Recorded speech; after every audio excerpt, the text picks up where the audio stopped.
예수는 그리스도라고 가르치기와 전도하기를 그치지 아니하니라. 아멘. 사도행전 5장 29절부터 42절까지 본문입니다. 하나님께 순종하는 사람들에게 주신 성령, 하나님께 순종하는 사람들에게 주신 성령이라는 말씀의 제목입니다. 오늘 본문에서 성령은 하나님께 순종하는 사람들에게 주시는 것이다. 자, 이렇게 증거하고 있습니다. 32절에 나와 있는데요. 5장 32절, 우리는 이 일의 증인이요 하나님이 자기에게 순종하는 사람들에게 주신 성령도 그러하니라 하더라. 자, 성령이 임했습니다. 그럼 어떤 특징이 나타나는가? 하나님께 순종하게 된다라는 거죠. 자, 하나님께 순종한다라는 말은 무슨 뜻이냐면 하나님의 의도와 뜻을 담은 것으로 세상의 모든 것들을 받아들이게 된다라는 의미입니다. 예컨대 예수님께서 십자가에 달리셨단 말이죠. 자, 십자가에 달리신 것은 어떻게 하신 것이었냐면 하나님의 의도와 뜻에 순종하는 일이었죠. 왜냐하면 십자가에 달리는 것이 하나님의 뜻임을 받아들이셨기 때문입니다. 자, 한번 따져볼까요? 십자가를 좋아하는 사람은 아무도 없습니다. 왜냐하면 당시의 십자가는 죄와 형벌의 상징이었기 때문입니다. 누구도 십자가 달리거나 누구도 십자가 지는 걸 원치 않으셨습니다. 그런데 예수님이 십자가를 달리고 죽으셨단 말이죠. 그가 죄가 있었는가? 그렇지 않았습니다. 심지어는 그는 무지하시고 거룩하셨습니다. 그럼에도 불구하고 왜 십자가에 달려 죽으셨는가?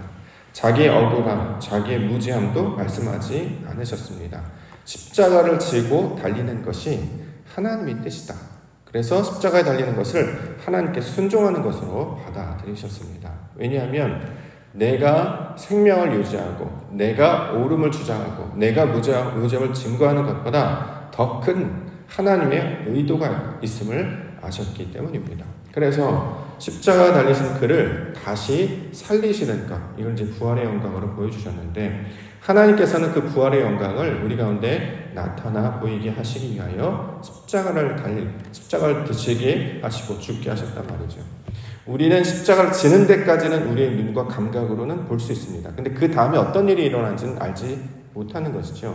사람들은 이처럼 알지 못하는 일에 대해서는 잘 받아들여야 하지 않습니다. 나에게 유익이 되지 못하고 심지어는 십자가를 지는 것은 억울함을 뒤집어 쓰는 것이고 더 나아가 고통을 겪는 것이기 때문입니다. 그런데 성령이 임하게 된단 말이죠. 성령, 아버지의 영, 아버지의 진리의 영이 임하시게 되면 하나님의 뜻이 있는가 보다. 무슨 의도가 있는가 보다. 이렇게 알게 하신단 말이죠.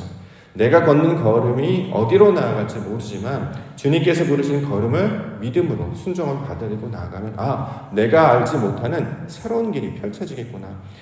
막상 걸음을 걸으려고 하니까 거기가 사망한 음침한 골짜기처럼 보인단 말이에요. 사람들이 잘 가지 않아요. 넓은 길도 아니고 좁은 길이에요. 사람들이 잘 찾지 않습니다. 그런데 우리는 자꾸 그 길로 나아가게 하신단 말이죠. 왜 남들 다 가는 길로 가라고 하지 않고 남들 잘 가지 않는 길로 가라고 하시는가? 보니까 밝고 환하고 꽃길도 아니고 어둡고 침침하고 심지어는 가시밭길 같아 보인단 말이죠. 근데 놀랍게도 그 길을 걸어가게 하셨습니다. 진짜 놀라운 일이 뭐냐면 사망의 음침한 골짜기를 가잖아요. 근데 거기에 길이 보여요. 사람의 눈으로 보면 길이 안 보이는 것 같은데 신기하게 길이 보이고 걸음들을 디딜 때마다 신기하게 거기는 가시가 없어요. 거기에는 돌도 없고요. 뽀송뽀송한 발걸음을 하나씩 만들어주셔서 그저 한 걸음. 그냥 나는 하나님만 보고 걸어가는 것 뿐인데 그 길이 남들이 보기에는 가시덩굴이 가장 많이 낀 것 같은데 실제로는 그 안에 놀라운 샛길이 하나 있어서 그 길로 우리를 걸어가게 하셨단 말이죠. 그 마침내 종착역에 뭐가 있었습니까? 쉴만한 물가, 푸른 초장이 기다리고 있었단 말이죠.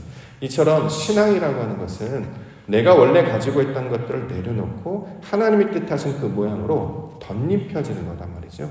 과거를 결벌하고 옛사람을 벗어버리고 새 사람이 되어야 된단 말이죠. 우리가 어떻게 새 사람이 될 수 있습니까? 우리의 습관, 우리의 생각들, 여전히 우리의 기질, 혈기는 그대로 남아있는데 그래서 성경은 죽었다가 다시 살아나라 자꾸 이렇게 얘기한단 말이죠. 또는 거듭나라 자꾸 이렇게 요청을 한단 말이에요. 그럼 우리가 모태로부터 들어갔다 다시 태어난단 말입니까? 그렇게 하지 않고 하나님께서 주시는 말씀으로 받아들여서 나는 원하지 않아요. 내 뜻과는 달라요. 그런데 그걸 받아들이게 되는 것입니다. 심지어는 십자와 같은 사람의 생각으로 말도 안 되는 일을 우리 가운데 맡겨주시면 그것을 믿음으로 아멘하여 순종하며 받아들이며 나아갈 때, 자, 이것이 하나님께서 순종하는 일이 되는 것이고, 결과적으로는 이것은 성령의 역사가 있어야지만 감당할 수 있는 것이다, 이렇게 말씀하고 있습니다. 우리에게 성령의 역사로 나타나는 증거 뭐가 있을까요? 사람의 생각으로는 잘 할 수 없는 것, 교회 나오는 일이 되겠죠. 그렇죠? 교회 나와서 예배하는 것, 일반 사람들의 눈에 보면 왜 저러지? 할 일이 없나? 또는 안 힘드나? 이렇게 얘기한단 말이죠. 그런데 성령이 우리를 감동을 주셔요. 그래서 예배로 나아가게 하셔서, 교회라는 것을 나아가게 하셔서 믿음을 갖게 하셨습니다.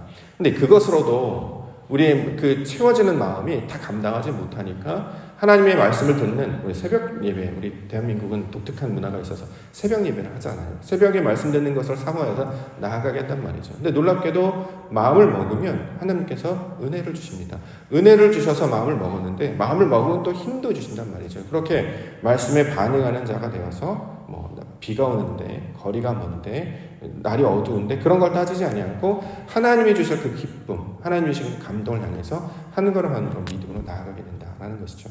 이것이 바로 성령의 임재 역사로 나타나는 반응들이 되고 있는 것입니다. 이렇게 우리가 성령이 임하는 것을 통해서 하나님께 순종하며 나아갈 때 아버지께서는 우리에게 놀라운 영광을 약속해 주셨습니다. 그러므로 날마다 하나님께서 우리에게 베푸셔 주는 것, 때로는 내 생각과 맞지 않을 수도 있습니다.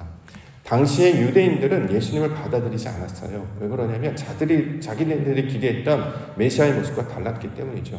요즘에도 우리에게 원하는 그 소위 말하는 메시아 있지 않습니까? 능력이 많고 기적을 행하고, 그렇죠? 그 사람과 함께 있으면 막 어떤 생기는 것도 많고, 그래서 키도 크고 잘생기고 멋있는 영웅과 같은 모습들 사람들이 기대해요. 그렇죠? 근데 예수님은 그런 모습으로 나타나지 않으셨습니다. 그리고 하신 일이 뭐냐면 하나님의 뜻이 이러하다라고 말씀을 가르치시고 그냥 몸으로 살아내신 것 뿐이었어요. 그러니까 아무런 재미가 없잖아요. 날마다 똑같은 패턴의 말씀을 가르치고 거기에 믿고 나아가고 한 걸음 한 걸음 나아가고 아무런 일도 일어나지 않는데, 그래서 나중에 많은 제자들이 떠나갔단 말이죠. 근데 놀랍게도 하나님의 영광은 특별한 기적과 은혜를 통해서 이 땅 가운데 어떤 부와 명예와 장수를 얻는 것이 아니라 우리에게 허락한 그 시간 동안에 얼마만큼 순종하며 살고 있는가, 얼마만큼 믿음으로 반응했는가, 이것이 하나님의 영광을 나타내는 것이다 라고 우리 가운데 가르쳐주고 있는 것입니다. 우리로 예배로 나아가게 하시고, 예배로 나아가는 것뿐만 아니라 연합하게 하셨죠. 그래서 모든 것들을 함께 맞추며 나아갑니다. 말씀도 함께 맞추고, 찬양도 맞추고, 기도도 맞추고, 한 마음과 한 뜻 되어서 하나님이 기뻐하시는 것, 그래서 날마다 성전에 모이게 힘쓰게 되는 것, 이것이 다 성령의 역사로 나타나는 증거가 된다라는 것이죠. 우리에게 허락하신 그 성령, 처음에는 씨앗이 뿌려져서 마치 작은 풀처럼, 작은 꽃처럼, 작은 나무처럼 시작했습니다만 결국에 아름다운 큰 나무로 이루어지게 하여 주실 줄 믿습니다. 그러면 어떤 일이 벌어지냐면 우리의 믿음의 그 그늘 아래 많은 영혼들이 와서 쉬게 된다는 말이에요. 그래서 그 한 사람, 믿음을 가지고 성령이 반응하는 그 한 사람이 중요한 이유가 그가 큰 나무가 될 것이기 때문에, 그래서 거기에 짐승들도 깃들고 새도 깃들고, 나는 그저 내 믿음을 가지고 하나님 앞에 신앙 고백하는데 많은 사람들이 그 모습을 보고 감동을 받습니다. 왜냐하면 하나님의 눈에 잘 안 보이거든요. 우리 눈은 보이지 않아요. 그래서 우리에게 보이도록 누굴 주셨냐면 같은 성도들을 보내주셨습니다. 나는 하나님을 볼 수 없지만 저분을 통해서 하나님의 영광이 저런 모습이겠구나. 그래서 그런 모습 한 명 한 명에 세워질 때 그 모임을 통해서 하나님의 영광을 나타내는 것이고, 그분들 함께 모으시면 이게 교회가 되는 건 아니겠습니까? 그래서 아름다운 교회를 통해서 세상이 볼 수 없는 그 하나님을 성도들을 통해서 보게 해주셨습니다. 그래서 우리를 빛이다, 소금이다, 하나님의 자녀들이다, 순종의 아들들이다, 이렇게 말씀하고 있는 것이죠. 세상 사람들은 좀만 힘들면 핑계를 대요. 왜냐하면 하기 싫거든요. 그래서 다 이유를 가지고 옵니다. 내가 하기 싫은 이유는 저 사람 때문이고 환경 때문이고 이것 때문이고 자 이유를 끌어와요. 근데 본질은 하기 싫다는 거죠. 이게 불순종입니다. 우리도 원래 그렇게 살았어요. 그런데 어느 날부터 자꾸 뭔가를 하게 하세요. 이런 마음이 왜 들지? 그걸 따지고 따라가다 보면 결국 하나님께서 우리를 설득하시며 부르시는 음성이 있음을 우리는 깨달아 알게 되는 것입니다. 자, 이 말씀에 순종하며 날마다 그 하나님의 영광 가운데 나아가시는 우리 성도님들 되시기를 주의 이름으로 축원합니다. 자, 본문에는 그 하나님 앞에 순종하는 사도들을 설명하고 있는데 그의 반대에 있는 쪽들, 소위 말해서 불순종하는 사람들도 설명하고 있습니다. 33절에 나와 있습니다. 33절 그들이 듣고 크게 노하여 사도들을 없이 하고자 할 때, 여기서 이제 그들이 등장하죠. 이 사람들이 뭐합니까?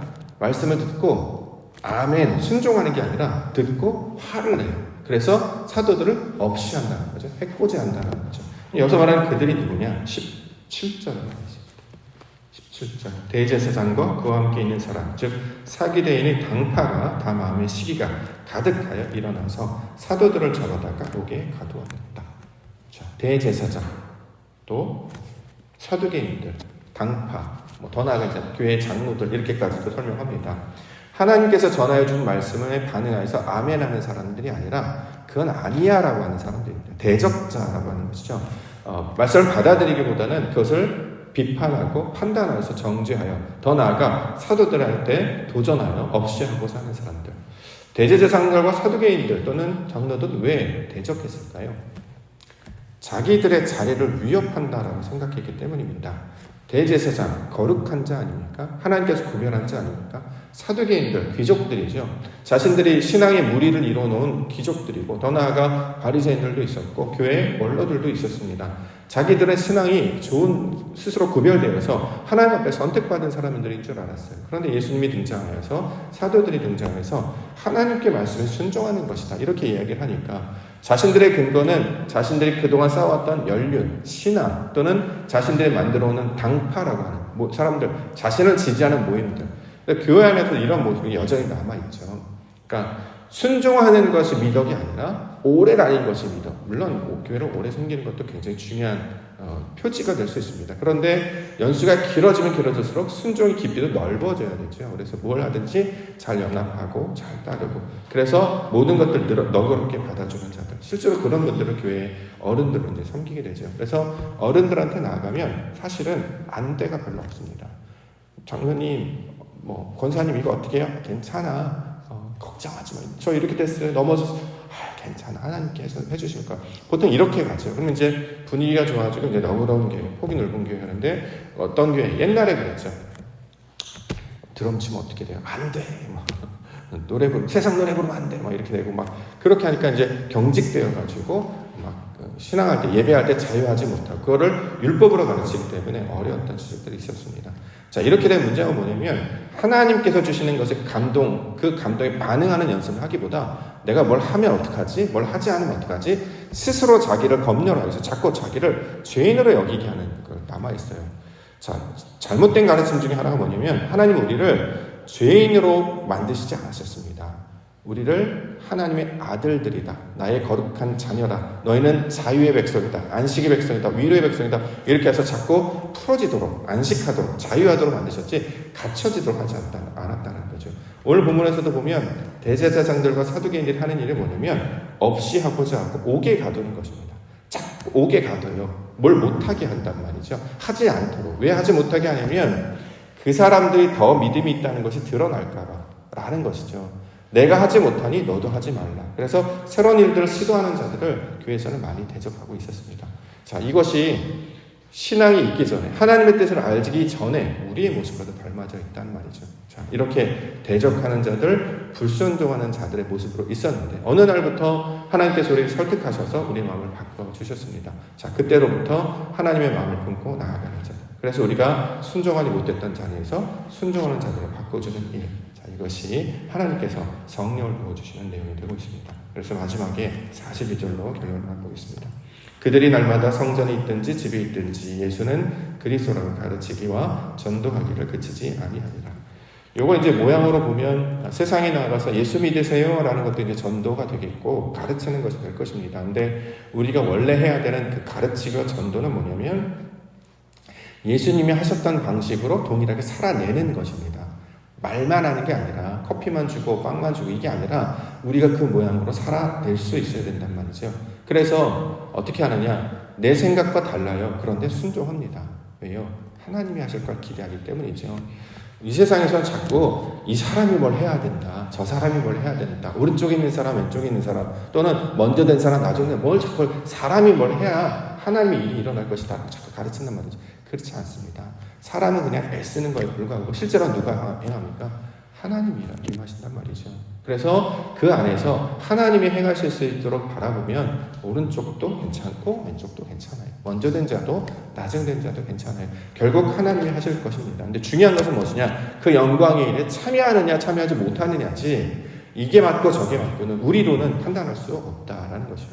그동안 수천 년에 이르기까지 많은 사람들이 이게 맞다 이게 맞다는 것 때문에 교리 갖고 많이들 싸웠죠. 그래서 누가 옳다 누가 옳다 그래가지고 하나님의 영광을 나타내기보다는 서로를 공격하고 더 나아가 이제 사람을 죽이는 일에 더 많은 힘을 썼습니다. 그러다 보니까 오히려 많은 비판들을 세우게 됐죠. 근데 우리가 참된 신앙, 참된 믿음을 얻게 되면 하나님이 하실 것입니다. 그런 논쟁과 비판에 휘말리는 것이 아니라 예수님께서 우리에게 말씀해 주셨다는 것처럼 하나님 어떻게 할까요? 라고 할 때 너는 다만 그를 섬기며 경배하라. 사탄 마귀가 예수님을 시험할 때 돌을 떡으로 바꿀까요? 성전에서 뛰어내릴까요? 천하 만국을 얻기 위해서 사탄과 타협할까요? 그런 거에 마음을 빼기지 말고 날마다 하나님을 구주로 섬기며 다만 그를 경배하며 섬기며 나아가는 것. 그 믿음의 여정을 날마다 순종하며 나아갈 때 하나님의 나라 일을 이루어 주실 것입니다. 그 영광을 말씀의 믿음으로 붙잡고 날마다 순종하며 나아가는 자들을 가르쳐서 성도, 교회 이렇게 부른 것이죠. 하루는 대단한 일을 할 수 있습니다. 그러나 그것은 다 지나가 버릴 거예요. 우리에게 주시는 것은 날마다 주시는 그 하루하루를 노아가 방주를 쌓으며 나아가는 것처럼 차곡차곡 재단을 쌓으며 나아가는 그 꾸준함과 성실함과 믿음으로 나아갈 때 마침내 방주의 영광, 그 구원의 영광을 보게 해주실 줄 믿습니다. 그 믿음 가운데 지치지 아니하고 함께한 자들과 함께 어울리며 하나님 나라 일을 기대하며 날마다 순종하며 나아가는 우리 믿음의 성도님들 교회 되시기를 주의 이름으로 축원합니다. 기도하겠습니다.